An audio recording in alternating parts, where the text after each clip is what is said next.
ఇందిరమ్మ ఇళ్ల లిస్టులో తన పేరు లేని కారణంగా సూర్యాపేట జిల్లా వెలుగుపల్లిలో కనకయ్య అనే వ్యక్తి వాటర్ ట్యాంక్ ఎక్కి ఆత్మహత్యకు ప్రయత్నించాడు.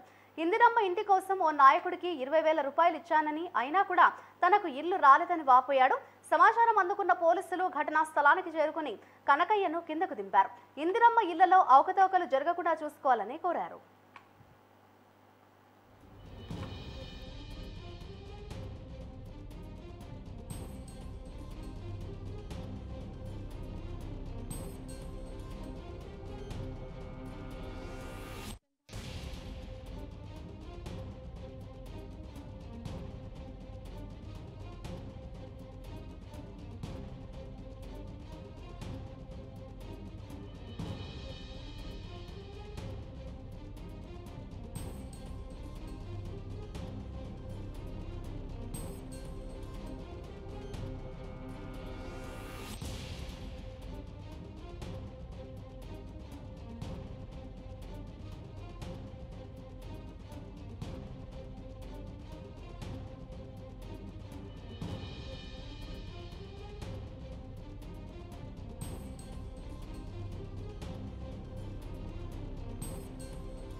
ఇందిరమ్మ ఇళ్ల లిస్టులో తన పేరు లేని కారణంగా సూర్యాపేట జిల్లా వెలుగుపల్లిలో కనకయ్య అనే వ్యక్తి వాటర్ ట్యాంక్ ఎక్కి ఆత్మహత్యకు ప్రయత్నించాడు.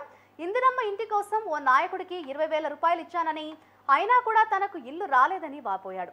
సమాచారం అందుకున్న పోలీసులు ఘటనా స్థలానికి చేరుకుని కనకయ్యను కిందకు దింపారు. ఇందిరమ్మ ఇళ్లలో అవకతవకలు జరగకుండా చూసుకోవాలని కోరారు.